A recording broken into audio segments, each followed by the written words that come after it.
Arak lah. Apa MJTP official apa? MJTP. Hah? Pantas lu jangan nyari kada ketemu. MJTP dakwah. Oh, cari MJTP official dah kada ada lagi ya.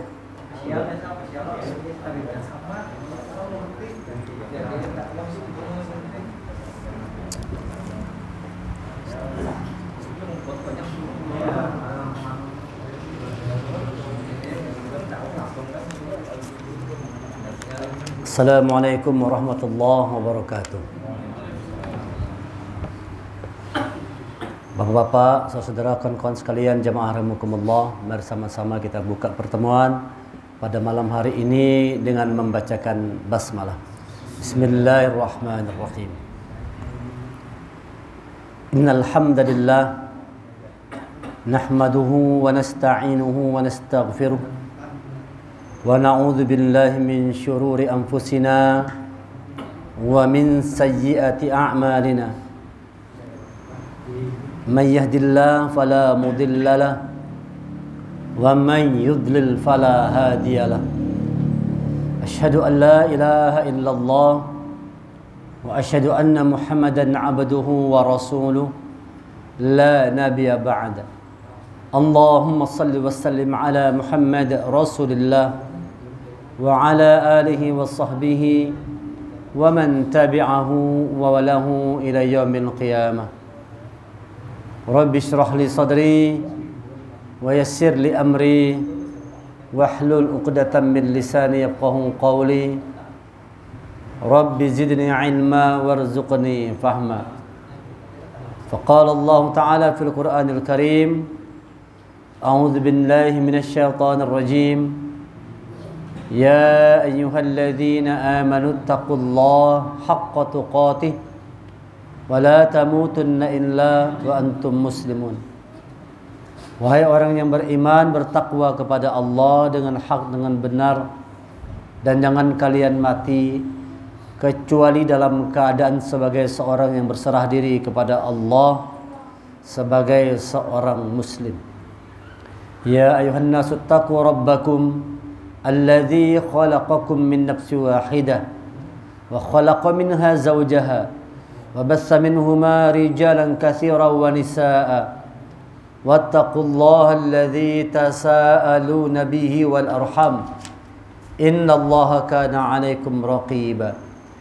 Ya ayyuhalladzina amanu taqullaha wa qulu qawlan sadida yuslih lakum a'malakum wa yaghfir lakum dhunubakum wa may yuti'illaha wa rasulahu faqad faza fawzan 'azima. Alhamdulillah, rasa syukur mari kita panjatkan kehadirat Allah Subhanahu wa taala yang telah melimpahkan rahmat, taufik dan hidayahnya kepada kita semua. Salawat dan salam semoga senantiasa tercurah kepada Nabi kita Nabi Muhammad sallallahu alaihi wasallam beserta kerabat, sahabat dan pengikut beliau ila yaumil qiyamah. Bapak-bapak, saudara-saudara jamaah rahimakumullah, di dalam surah Muhammad surah ke-47 ayat yang ke-24 Allah Subhanahu wa taala berfirman, A'udzu billahi minasyaitonir rajim. Afala yatadabbarunal Qur'an am ala qulubin aqfaluha. Afala yatadabbarunal Qur'an, apakah kalian tidak menghayati Al-Qur'an?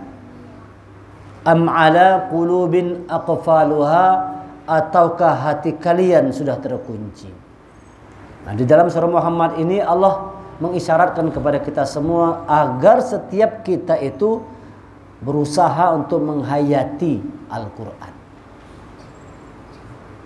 Dengan menghayati Al-Quran, hati kita akan terbuka, hati kita akan lentur, hati kita akan lembut. Kalau kita hati lembut, itu mudah masuk petunjuk Allah. Jadi kelembutan hati itu kalau kita tadabbur Quran, kalau kita merenungkan, menghayati ayat-ayat Allah. Dan untuk menghayati Al-Quran ini tidak banyak perangkatnya. cukup lemburkan hati saja. Ala qalbika biiznillah. Allah memasukkan petunjuknya itu ala qalbika, ke dalam hatimu, biiznillah, dengan izin Allah. Kalau untuk menghayati, untuk mentadaburi, perangkatnya buka aja hati kita lapang-lapang ketika mendengarkan Al-Quran. Buka hati kita seluas-luasnya, buka hati kita selapang-lapangnya. Beda kalau kita menafsirkan. Kalau menafsirkan tidak boleh sembarangan. Karena penafsiran itu, kalau ulama itu memberikan ada 15 persyaratan untuk bisa menafsirkan Quran. Harus lancar bahasa Arab, harus tahu ilmu nahwu, harus tahu ilmu sharaf, harus tahu ilmu mantik, harus tahu ilmu balaghah, macam-macam ilmunya, 15 persyaratannya. Nah, ulun pribadi itu tidak memenuhi persyaratan untuk menafsirkan Quran. Barangkali susah dicari ini. Ada orang yang memenuhi persyaratan 15 persyaratan ini, sulit dicari. Kalau ada yang mampu, ini istimewa. Jadi ulama menggarisbawahi untuk menafsirkan Al-Quran ini banyak persyaratan, tidak boleh sembarangan. Tetapi kalau untuk memahami, menghayati, semua kita boleh melakukannya. Kita kadang-kadang pernah waktu Ramadan contohnya dengar orang baca Quran. Mengerti tidak yang dibaca Pak Imam itu misalnya?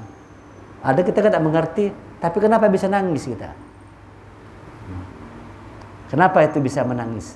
Dengar imam membacakan Al-Quran, apalagi kalau kita pernah ke Mekah itu. Dengar imam baca Quran, kita tidak tahu artinya apa itu. Tapi air mata kita jatuh. Tersentuh hati kita dengar Al-Quran. Itu karena apa bisa demikian? Karena penghayatan tadi itu. Kita menghayati apa yang dibaca tadi, padahal kita tidak ngerti artinya. Tapi karena menghayati, tersentuh ke hati.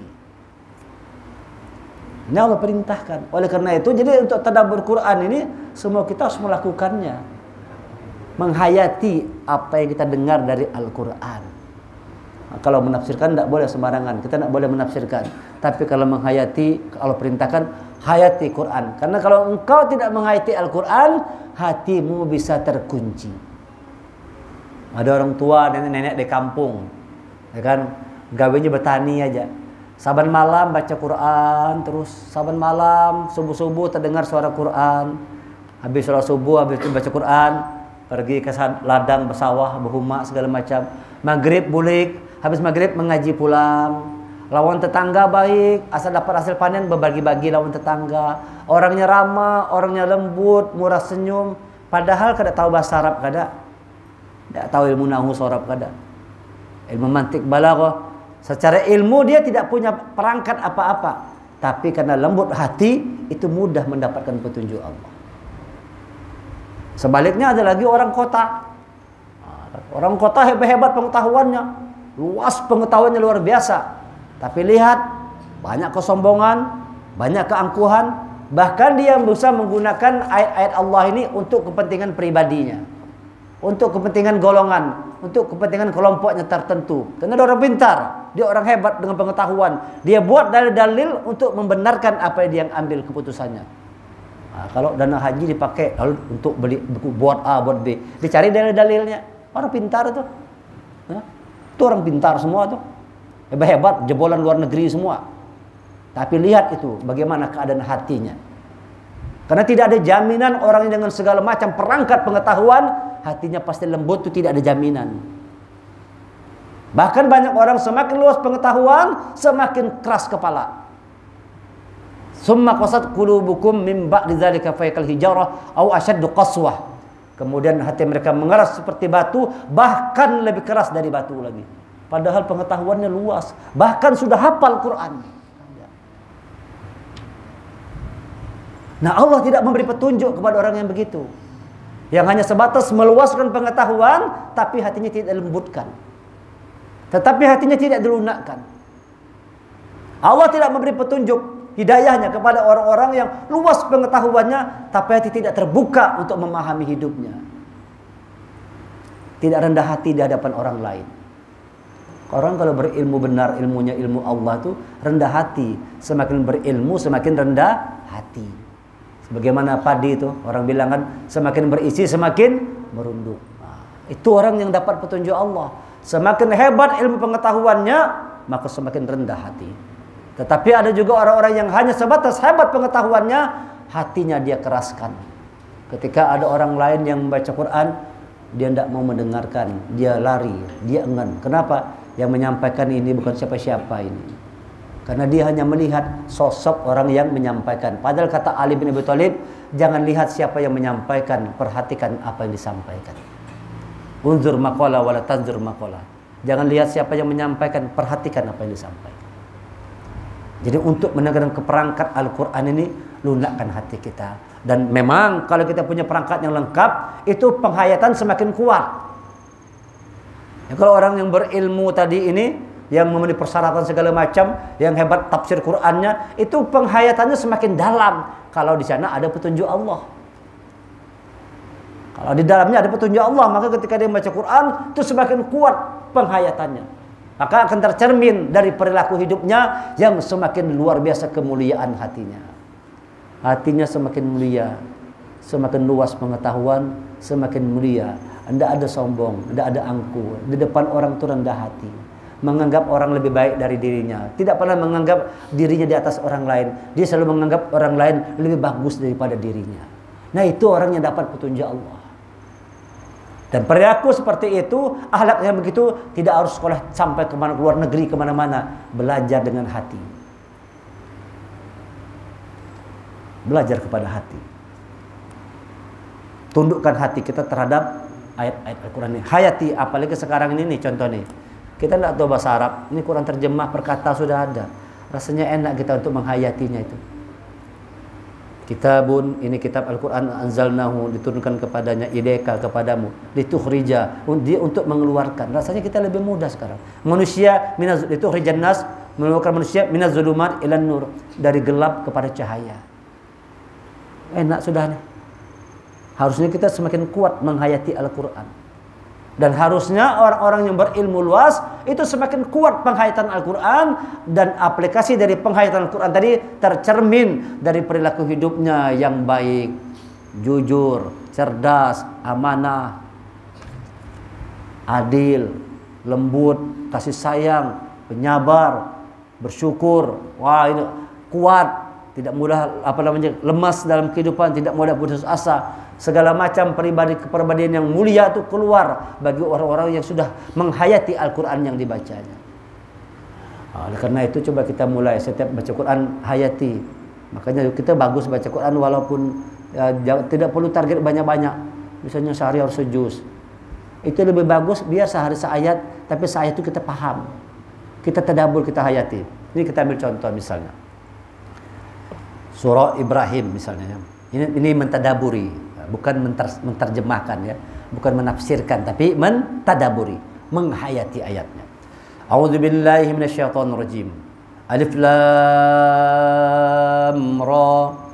Kitabun anzalnahu ilaika litukhrijan nasa minaz zulumati ilan nuri biizni rabbihim ila siratil azizil hamid. Alif lam ra. Ini kitabun anzalna. Ini adalah kitab yang kami turunkan kepada Muhammad agar engkau mengeluarkan manusia dari kegelapan kepada cahaya yang terang benderang dengan izin Tuhan, biizni rabbihim. Jadi Quran ini fungsinya mengeluarkan manusia dari yang gelap kepada yang terang. Dari yang zalim kepada nur. Dari yang bodoh kepada yang cerdas. Nah ini sudah mulai nih tadabbur nih. Dari yang bodoh kepada yang cerdas. Dari yang keras hati kepada yang lembut hati. Dari yang pemarah kepada penyabar. Dari yang bakhil kepada yang suka menolong. Itu mulai menghayati. Sesuatu yang buruk itu namanya zulumat, gelap. Sesuatu yang baik itu adalah nur. Nah, itu penghayatan namanya. Tidak ada begitu tafsirnya. Tetapi apakah yang kita hayati itu membuat kita baik atau tidak? Itu utamanya. Kalau apa yang kita hayati membuat kita baik, insya Allah Allah ridho dengan apa yang kita pahami. Apa yang kita hayati membuat kita jujur. Dulu kita ini rancak berbohong. Setelah kita baca Quran hilang bohong. Jadi orang jujur. Berarti benar apa yang dihayati. Dulu dia sombong, angkuh, sekarang rendah hati. Berarti benar apa yang dia hayati. Allah akan ridho dengan orang yang begitu. Kalaupun dia salah menghayati, Allah tetap ridho kepada dirinya. Kenapa? Quran yang dibacanya membuat akhlaknya menjadi mulia. Innama bu'istu liutammima makariman akhlak. Aku diutus kata Rasulullah seutama-utamanya untuk makariman akhlak, untuk membangkitkan akhlak manusia yang mulia. Bisa tidak kita pahami? Itu namanya penghayatan. Coba kita buat yang gelap-gelap tuh ditinggalkan, buat terang. Tinggalkan segala macam kegelapan menuju kepada terang.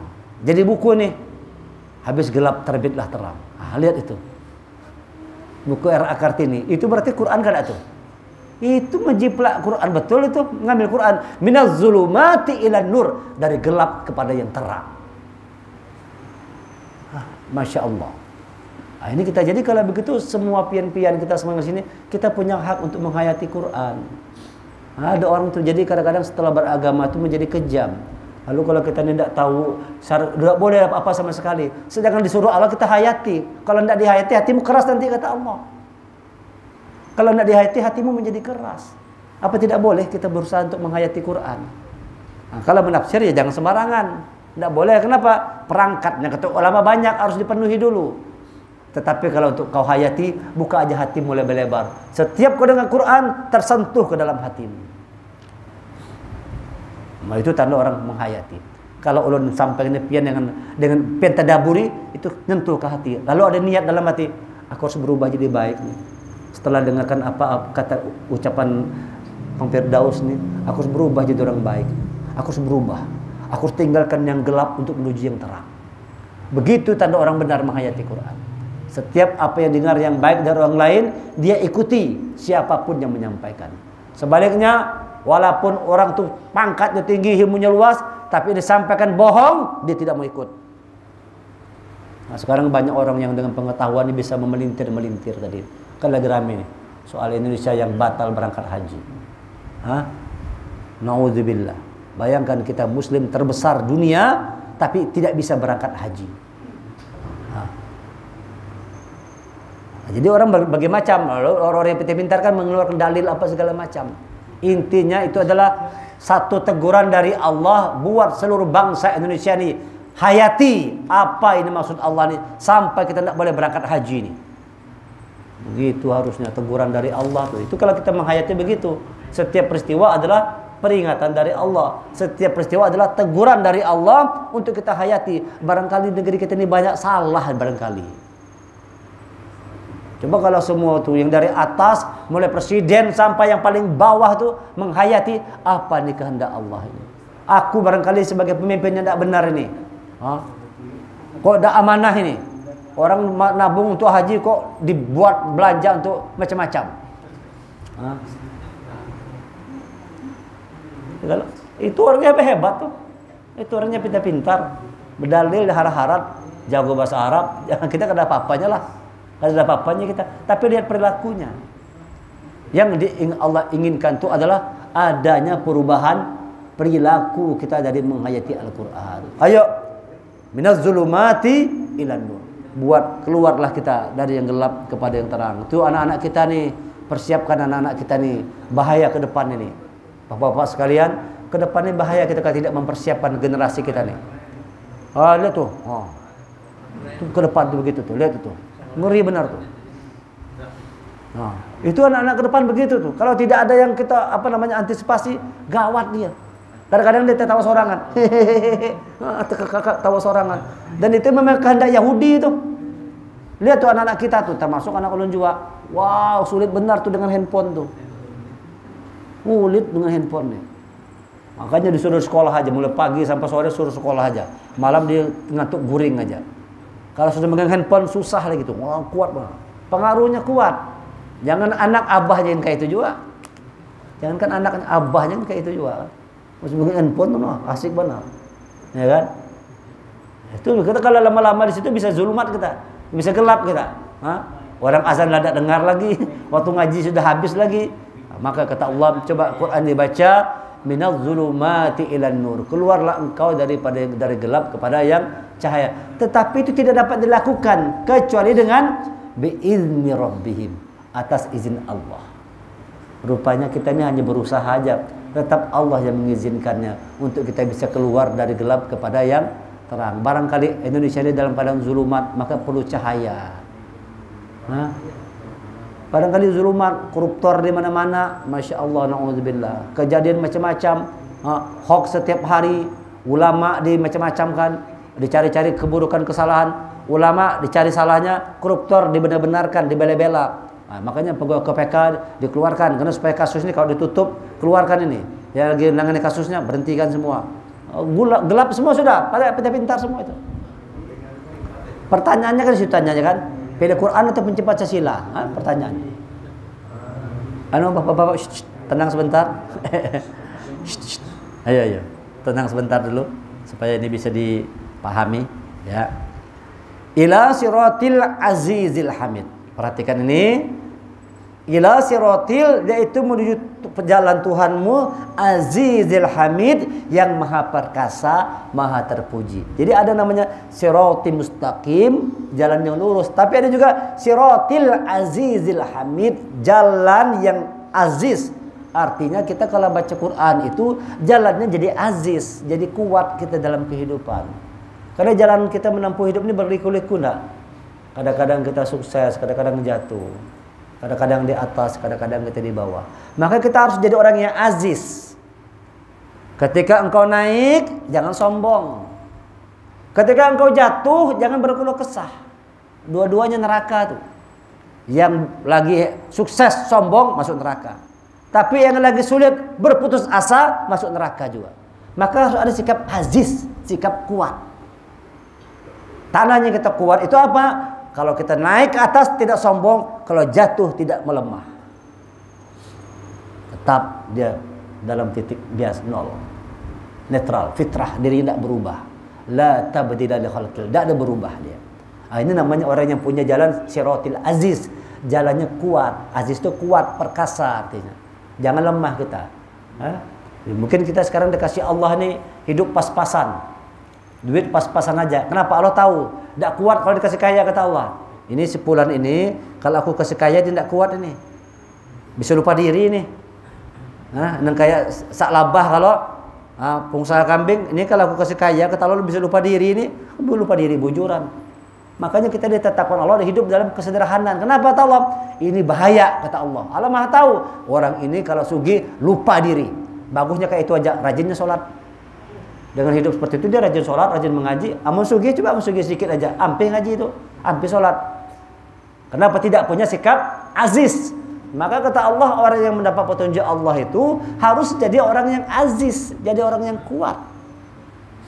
Jangan lemah. Jadi kalau kita sukses bersyukur, kalau kita gagal bersabar. Inna fi dzalika la ayah likulli sabarin syakur. Sesungguhnya ayat-ayat Allah itu untuk orang yang sabar dan bersyukur. Jadi kunci hidup dua, sabar dan syukur. Karena kita dua aja hidup nih. Kalau tidak sukses, jatuh. Dua aja hidup. Kalau tidak senang, susah. Kalau tidak bahagia, menderita. Dua aja. Maka kata Allah, ketika sukses, ketika senang, ketika bahagia, bersyukur kepada Allah. Jangan sombong. Ketika gagal, ketika susah, ketika banyak ujian, bersabar. Wa basyiris sabirin. Berikan kabar gembira kepada orang-orang yang sabar. Ini namanya orang yang menghayati Quran begitu. Setiap dia baca Quran, perilakunya berubah semakin baik. Jangan sampai kita ini ngaji, sudah banyak-banyak mengaji, kelakuan kada berubah, kayak itu aja kelakuan. Mengaji kemana-mana, belajar kemana-mana, dengan ceramah, setiap malam dengan ceramah, tapi menyambati orang ada ampe-ampe juga. Apa guna ngaji begitu? Bahkan ada orang sedang dengar mengaji nih, ustaznya ngaji sana, di sini berpandiran menyambati orang. Dalam masjid pulang. Lu sudah perhatikan tuh. Duduk belakang lu dengar tuh ustaz lagi ceramah sana, di sini juga lagi ngobrol apa? Menyambati orang. Pulang ini. Apa yang dihayati dari yang disampaikan oleh ayat-ayat Allah tadi? Dan gunanya begitu. Menghabiskan waktu aja kalau. Datang ke masjid menyambati orang aja. Masjid tempat mulia, rumah Allah untuk belajar mendengarkan kalamullah, bukan menyambati orang. Ada orang masuk masjid gawainya nyambati. Dia orang-orang yang tidak dapat petunjuk Allah. Buatlah setiap kita dengarkan Quran, kita hayati, kita tadabburi untuk memperbaiki diri. Perbaiki diri. Kritis orang punya Quran itu ya boleh gitu. Kalau kau melihat satu kemungkaran, cegah dengan tanganmu. Kalau tidak mampu, dengan mulut. Bapak jangan begitu Pak, salah pian. Begitu. Tapi kalau tidak mampu, dengan hati. Tapi ingat, ya dengan hati itu adalah selemah-lemah iman. Itu paling lemah iman tuh. Yang hati aja, negur kada wani. Hati aja. Coba kita buat demikian. Belajar Quran, hayati ayatnya, jadikan kita orang yang aziz. Kitabun anzalnahu ilaika litukhrijan minaz zulumati ilan nur biizni rabbi ila siratil azizil hamid. Jadi orang yang kuat dan jadi orang yang hamid, orang yang terpuji. Setelah dia mentadabbur Quran, perilakunya hamid, terpuji. Namanya Muhammad. Muhammad itu dari kata-kata hamidah. Kenapa namanya Muhammad? Hamidah artinya terpuji. Muhammad adalah orang yang hanya melakukan hal-hal yang terpuji. Itulah Muhammad. Itulah Muhammad. Orang yang hanya mau melakukan hal-hal yang terpuji. Kita contohlah demikian akhlak Rasulullah. Hanya melakukan hal-hal yang terpuji. Sebentar lagi kita akan menyambut Idul Kurban. Lakukan hal yang terpuji. Niatkan kuat hati, ya Allah, aku mau berkorban. Kumpulkan duit sedikit demi sedikit. Jangan nunggu sugih baru berkorban. Jangan. Kalau orang sugih berkorban wajar, biasa. Duitnya ratusan juta, miliar berkorban. Sikon kambing itu biasa aja lah. Tidak ada arti duitnya banyak. Tapi kalau kita orang pas-pasan aja. Wah, ini orang pas-pasan aja nih. Bahkan nanti dari Idul Kurban tuh duitnya persis ada 2,5 juta misalnya. Tapi dia berani 2,4 untuk kambing, 100.000 untuk dirinya. Masya Allah, itu langsung getar rasa Allah. Ini orang luar biasa. Padahal dia butuh juga keperluan. Padahal dia memerlukan juga. Itu harus dilakukan, dicoba, dites begitu. Dites, apa nanti hasilnya dilakukan. Perhatikan, sehari, seminggu, cepat. Berlipat ganda dapat. Allah ingin menguji iman aja. Ulun insya Allah, ulun tidak berpandir aja Pak. Ulun sudah membuktikan. Ulun tidak berpandir, ulun membuktikan. Benar janji Allah itu. Jadi Allah ingin tahu aja, kita berani tidak mengambil sikap, berani berkorban untuk agama Allah. Begitu kita berani dengan resiko, gitu kan, tak punya apa-apa, cepat sekali, paling lama seminggu, langsung Allah bayar berlipat ganda. Gitu iman namanya. Kalau aduh kayak apa, karena aku cuma tersibuk ya, itu iman lemah namanya. Aku ini perlu juga, ini banyak keperluan, nggak perlu beli ini, beli itu, anak sekolah segala macam. Kalau aku berkorban kayak apa? Nanti ini bayar SPP anak kayak apa? Baju baru anak bagaimana? Makan segala macam. Coba keluar langsung, lihat pertolongan Allah.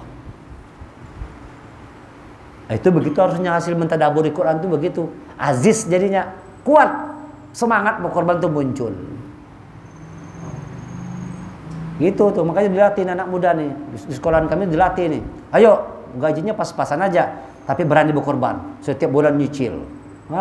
Setiap bulan nyicil 200 nyicil. Alhamdulillah terkumpul duit. Ikut berkorban juga, padahal gajinya pas-pasan aja. Dididik semangat untuk berani berkorban. Nah, itu namanya penghayatan Al-Quran. Ilmu tidak perlu banyak-banyak ilmu, tapi amalkan isi Al-Quran. Walaupun berilmu banyak lebih bagus lagi. Jauh lebih bagus kalau kita itu ilmunya luas. Tapi apa guna ilmu luas kalau akhlak buruk? Biarlah kita ini ilmu kada luas, ilmu pas-pasan aja, tahu sedikit, tapi akhlak kita baik. 3 amalan surga. Ini kata Rasulullah. Ada 3 amalan ahli surga. Ini hadisnya. Nanti pian cari udah ndak hafal matanya. Tapi ini hadis Rasulullah. Sahih. Ada 3 amalan ahli surga. Apa amalan ahli surga? Yang pertama, dia maafkan kesalahan orang yang berbuat zalim kepada dirinya. Itu orang surga tuh. Ada orang menzalimi dirinya, dimaafkannya. Aku maafkan kada apa-apa. Padahal orang sudah menzalimi, sudah membunguli, sudah membohongi, sudah menipu, tapi dia maafkan kesalahan orang lain itu. Itu orang ahli surga. Nah, untuk yang begitu kan tidak perlu ilmu tinggi-tinggi, kalau hati yang lapang aja. Allah sudah maafkan, kada apa-apa. Tidak perlu menjadi LC dulu, tidak perlu. Hati aja lapangkan. Lapangkan hati. Begitu ada orang menyambati kita, lapang hati kita. Tidak ada benci dendam sama orang lain. Tidak harus jadi profesor doktor dulu. Iya kan? Untuk hati lapang. Tapi kalau untuk menafsirkan Quran perlu jadi LC, perlu jadi profesor untuk menafsirkan Quran supaya wawasan pengetahuan kita luas, dan orang begitu semakin mulia. Kalau dia berakhlak baik sesuai dengan ilmunya, akhlaknya mulia. Nah, tapi kalau dia tidak sesuai ilmunya, bahaya juga. Pedang tadi akan menusuk kepada pemiliknya sendiri. Ilmunya hebat tapi tidak sehebat akhlaknya. Nah, kalau pandirannya hebat, akhlaknya tidak sesuai. Kabura maqtan indallah an taqulu ma la taf'alun. Allah benci kepada orang yang hanya berpandir aja tapi dia tidak melakukan apa yang dia pandirakan. Nah, lihat ini amal orang surga nih, memaafkan kesalahan orang yang berbuat zalim kepada kita. Itu ahli surga. Yang kedua, siapa itu ahli surga itu? Dia berbuat baik kepada orang yang berbuat buruk kepada dirinya. Idfa billati hi ahsan. Dia tolak buruk dengan cara yang baik. Orang nyambati kita, antarkan makanan ke rumahnya. Wah, ini orang hebat. Itu kan tidak perlu banyak-banyak kajian tinggi-tinggi, ya kan? Dengan cara coba kalau ada orang nyambati kita, sakit hati kita, datang ke rumahnya. Assalamualaikum, ini makanan gasan pian. Mudah enggak itu? Wah, itu enggak mudah, bapak-bapak sekalian, enggak mudah. Belum pernah merasakan tuh beratnya, bukan main, tuh mengalahkan rasa yang enggak suka tadi. Belum pengalaman begitu. Pernah ada teman gitu, kita sudah baik, kita dipitnah macam-macam, dihina macam-macam. Jadi ulun untuk mengalahkan rasa benci, asal ketemu orangnya ulun ajak makan ke warung, ayo kita makan. Itu lama baru hilang. Sekali tidak mau hilang dia masih ada tuh rasa suka. Ketemu lagi, ayo makan ke warung yuk. Ayo kita minum. Lama-lama hilang. Hilang rasa benci tadi itu. Lama-lama hilang. Oh, alhamdulillah bisa hilang rasa tidak suka tadi. Pelong lagi hati kita. Alhamdulillah. Karena di surga itu tidak ada rasa dendam. Nah, Al-Araf itu mengatakan Allah mencabut rasa dendam orang-orang yang di dalam surga. Artinya dalam surga itu tidak ada rasa benci, rasa dendam, rasa dengki itu, tidak ada rasa permusuhan, tidak ada dalam surga itu. Orang saling mengikhlaskan diri, saling meridhoi. Radiyatam mardiyah, ridho maridhoi. Ini amalan surga. Berbuat baik kepada orang yang berbuat jahat pada kita. Kalau dia berbuat salah, kita maafkan kan. Kalau dia berbuat baik, kalau dia berbuat buruk, kita balas dengan kebaikan. Itu amalan surga. Sudah nak kita begitu? Sudah nak kita seperti itu? Itu pertanyaannya. Jadi kalau orang yang mampu melakukan ini, walaupun dia jarang sholat malam, walaupun jarang puasa sunnah, ya kan? Walaupun amal ibadahnya pas-pasan aja, tapi jiwanya pemaaf, ini ahli surga kata Rasulullah. Tapi jiwanya penolong, pemberi, bahkan kepada orang yang zalim kepada dirinya, dia bisa berbuat kebaikan. Ini orang ahli surga. Ada yang ketiga, orang ahli surga tidak ada dendam dalam hati. Tidak ada dendam, tidak ada benci sama orang. Walaupun orang tidak suka sama kita, kita sayang sama orang. Orang itu benci sama kita, tahu kita ini suka sama kita, tapi kita nyayangi. Kalau ketemu kita tegur, Assalamualaikum, apa kabar, sehat Pak? Masya Allah. Itu orang ahli surga. Idfa billati hi ahsan. Dia mampu menolak yang buruk dengan kebaikan. Begitu tidak akhlak Rasulullah. Begitu tidak Rasulullah, bapak-bapak sekalian. Kenapa Rasulullah bisa begitu? Karena apa yang dia baca dari ayat Allah, dia hayati, dia tadaburi, dia renungkan, dia tancapkan kuat ke dalam hatinya, lalu berwujud dalam bentuk perilaku yang lembut hatinya. Fabima rahmati minallah lintalahum. Dengan rahmat Allah maka engkau Muhammad berlaku lemah lembut. Walau ghazin qabil lam fadu min haulik. Kalau aku berarti keras, lam fadu min haulik, orang akan lari darimu. Tidak akan berkembang Islam ini kalau Rasulullah itu hatinya keras. Tapi Rasulullah punya kelembutan hati. Tapi bukan berarti lembut itu lebay. Lembut tapi tegas. Itu Habib Rizik tuh, lu melihat itu Habib Rizik tuh.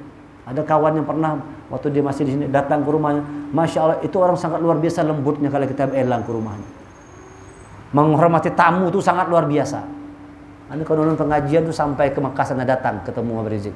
Luar biasa lembutnya dengan tamu tuh, memberikan yang terbaik, layanan yang terbaik buat tamu-tamu yang datang. Walaupun tampaknya begitu luar biasanya. Begitu orang yang punya Quran. Hatinya lembut tapi punya ketegasan. Tidak kawak dimain-mainkan. Belum di persidangan tuh.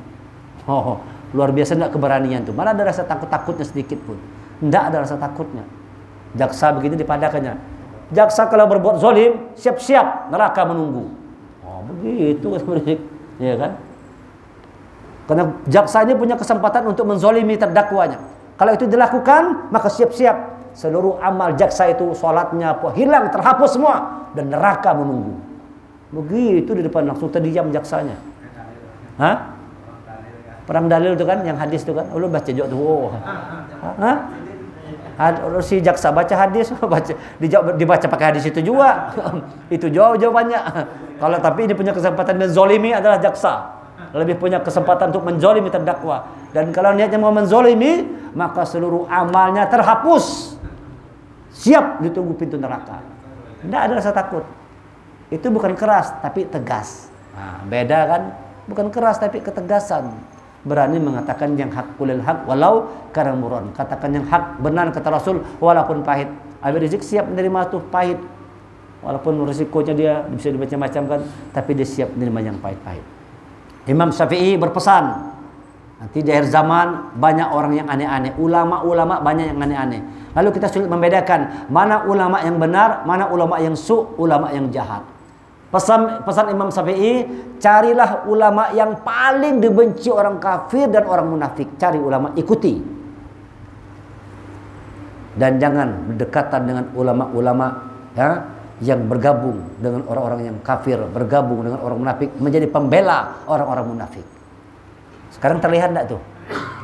Terlihat enggak sekarang Bapak? Mana ulama yang siapa yang ulama yang paling dibenci oleh orang kafir sekarang? Nah, kalau ada ulama-ulama yang justru menjadi pembela orang-orang kafir, Israel aja dibelanya. Ngeri enggak Indonesia nih? Dulu kan ada yang membela Israel.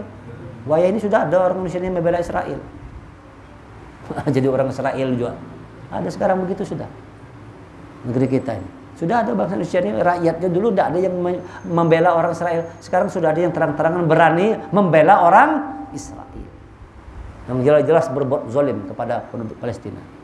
Nah, kata Imam Syafi'i, ikuti ulama-ulama yang justru dia itu dibenci, tidak suka orang-orang kafir itu, orang-orang yang ingkar, orang munafik, tidak suka dengan ulama-ulama itu. Ikuti ulama yang begitu. Ini pesan Imam Syafi'i. Carilah ulama yang di mana ujung mata tombak orang kafir semua mengarah kepada dirinya. Tapi kalau ada ulama yang bergabung dengan orang-orang munafik, jangan diikuti walaupun hebat kata-katanya. Nanti insya Allah Allah akan bukakan kepada kita. Kita bisa menilai mana yang hak, mana yang batil. Al-Quran itu akan menuntun kita untuk tahu mana yang hak dengan yang batil. Karena sudah punya kemampuan Furqan. Di Ramadan tadi Allah turunkan Quran supaya kita punya Furqan, ya kan? Hudal linnas wa bayyinatin minal huda wal furqan. Kita Allah berikan kemampuan Furqan membedakan mana hak, mana batil. Ini ulama yang benar, ini ulama yang yang jahat ini. Kenapa nih? Ucapan-ucapannya, dalil-dalilnya, kemudian apa namanya? Dia membuatkan fatwa-fatwa banyak yang menyesatkan. Hanya membela keuntungan sepihak, tidak membela keuntungan umat. Yang begitu tidak usah diikuti. Walaupun mengagumkan tampaknya. Di Quran sudah mengatakan, kan sudah munafik kan, fisiknya hebat, orangnya ganteng, orangnya gagah, omongannya meyakinkan, luar biasa. Tapi mereka seperti musannadah, ada kan? Pohon yang tersandar, lemah, tidak punya kekuatan. Jangan ikuti ulama-ulama begitu. Ikuti ulama-ulama yang di mana ujung tombak mata orang kafir semua mengarah kepada dirinya. Dibenci, tidak disukai. Siapa tuh ulamanya? Ikuti. Seperti itu. Nah, ini namanya kita berusaha. Jadi usahakan setiap baca Quran hayati ayatnya itu. Hayati ayat-ayatnya. Setiap kita baca Quran jangan cuma sekedar dibaca, tapi hayati ayat-ayatnya itu. Dengan kita menghayati ayatnya, hati kita akan dibukakan oleh Allah. Lalu Allah berikan petunjuknya kepada kita semua.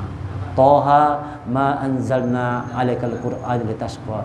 Tidak kami turunkan Quran itu untuk membuat kalian susah. Jadi kalau sudah Allah turunkan Quran ke dalam hati, hidup kita mudah. Tidak akan susah. Allah akan mudahkan hidup orang-orang yang bersama dengan petunjuk Allah. Ini janji Allah ini. Ma anzalna alaikal Qur'ana litashqa. Tidak kami turunkan Quran untuk menjadikan kamu susah. Artinya orang yang bersama Quran hidupnya kada susah. Kenapa? Dia aziz. Walaupun ada ujian juga, walaupun ada kesulitan, tapi Allah berikan dia kekuatan untuk menghadapi segala macam kesulitan. Allah memberikan solusi dari setiap permasalahan yang dia hadapi. Ada aja cara Allah untuk menolong orang-orang yang bersama dengan petunjuk Allah. Nah, mudah-mudahan Allah senantiasa membimbing kita semua, membantu kita semua, menolong kita semua untuk menjadi orang-orang yang tetap istiqomah di jalan Allah yang ridhoi, di jalan Allah yang lurus, di jalan Allah yang siratil azizil hamid, jalan Allah yang aziz, yang kuat, yang terpuji. Mudah-mudahan kita menjadi orang yang kuat membela agama Allah, dan mudah-mudahan kita menjadi orang yang terpuji, menjadi orang-orang yang mulia di dalam pandangan Allah Subhanahu wa taala. Walaupun dalam pandangan manusia kita bukan siapa-siapa, yang penting dalam pandangan Allah kita orang yang mulia. Dan yang paling mulia kata Allah siapa itu? Orang yang bertakwa kepadanya. Inna akramakum indallahi atqakum. Sesungguhnya yang paling mulia di antara kalian adalah orang yang paling bertakwa. Mudah-mudahan kita dengan mendengarkan Quran semakin bertakwa kepada Allah Subhanahu wa taala. Subhanakallahumma wa bihamdika asyhadu an la ilaha anta astaghfiruka wa atubu ilaik. Kita tutup dengan membacakan hamdalah. Alhamdulillahirabbil alamin. Assalamualaikum warahmatullahi wabarakatuh.